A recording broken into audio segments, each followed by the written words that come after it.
বাচ্চা থেকে বুড়ো সকলেই কিন্তু এরকম কাটলেট জাতীয় খাবার ভীষণ পছন্দ করে। কিন্তু কাটলেট মানেই ভীষণ তেল জাতীয় খাবার, একদমই না। এটি একদম হেলদি একটি রেসিপি এবং দারুণ সুস্বাদু। বাচ্চাদের টিফিন কেন, আপনারা ইভিনিং স্ন্যাক্সেও চায়ের সাথে খেতে পারেন। তো চলুন কথা না বাড়িয়ে রেসিপিটি কিভাবে করেছি আপনাদের সাথে শেয়ার করি। এখানে দেখতেই পেলেন আমি 1 বাটি মতো মাখানা নিয়ে নিয়েছি। মাখানা যে কোনো গ্রসারি দোকানে পেয়ে যাবেন। ওটাকে প্রথমে আমি গ্রাইন্ডারে একটু গুঁড়ো করে নিয়েছি, ঠিক এই রকম।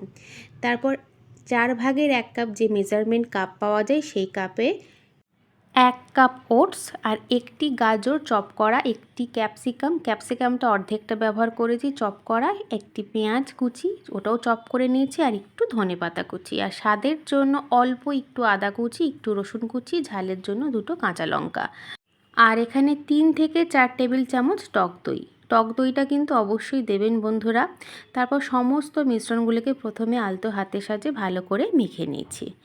আর বাচ্চাদের যদি টিফিন এটি দিয়ে থাকেন তাহলে লঙ্কাটা স্কিপ করে দেবেন, ওর বদলে একটুখানি গোলমরিচ গুঁড়ো দিতে পারেন।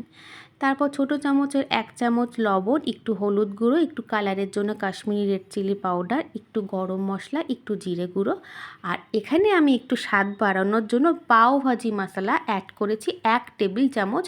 যদি আপনাদের কাছে পাও ভাজি মশলা না থেকে থাকে তাহলে আপনারা রান্নাটা ম্যাগি মশলা দিয়েও করতে পারেন। তবে এই পাও ভাজি মশলাটা দিয়ে কিন্তু রান্নাটার স্বাদ দারুণ হয়েছিল বন্ধুরা। একবার অবশ্যই এইভাবে ট্রাই করবেন, আমি যেইভাবে দেখাচ্ছি ঠিক এইভাবে। আর হ্যাঁ, এইখানে কিন্তু আমি আজকে কোনো রকম মিষ্টি ব্যবহার বা চিনি ব্যবহার করিনি, কারণ এই রান্নাটা কিন্তু পুরোপুরি একদম হেলদি একটি রেসিপি হতে চলেছে।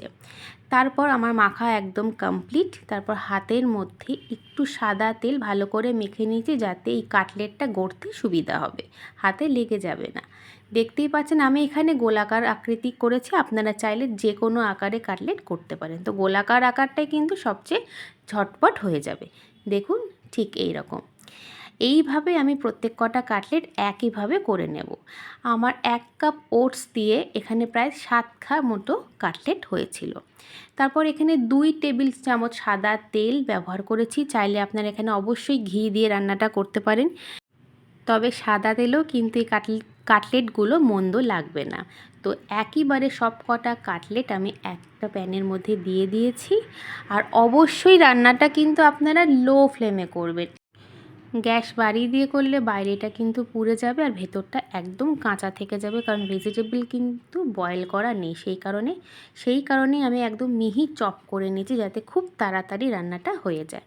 এই কাটলেটটা করতে কিন্তু আমার 4 থেকে 5 মিনিট মতো সময় লেগেছিল। একটা সাইড 2 থেকে 3 মিনিট মতো অবশ্যই সময় দেবেন। তো দেখুন কথা বলতে বলতে আমার প্রত্যেক কটাই হেলদি ওটসের কাটলেট কিন্তু একদম রেডি। দারুণ খেতে হয়েছিল বন্ধুরা। আমার কথা আপনাদের একদম বিশ্বাস করতে হবে না, ঠিক এইভাবে একবার বানিয়ে দেখুন। বাচ্চাদের টিফিন বক্সেও দিতে পারেন। এটি হেলদি একটি রেসিপি, দেখে অবশ্যই আপনারা বুঝতে পারছেন। আমি এখানে টমেটো সসের সাথে সার্ভ করেছিলাম। এটি শুধু শুধু যারা চা প্রেমী তারা এটা চায়ের সাথে অবশ্যই খেতে পারেন, বা ইভিনিং স্ন্যাক হিসাবেও যারা পকোড়া জাতীয় খাবার খুব পছন্দ করেন তাদের জন্য এই রেসিপিটি কিন্তু একদম পারফেক্ট। এটি কিন্তু সত্যি একদম হেলদি একটি রেসিপি, তার সাথে স্বাদের কিন্তু কোনো কম্প্রোমাইজ হবে না। দেখে বুঝতে পারছেন কতটা টেস্টি হয়েছে।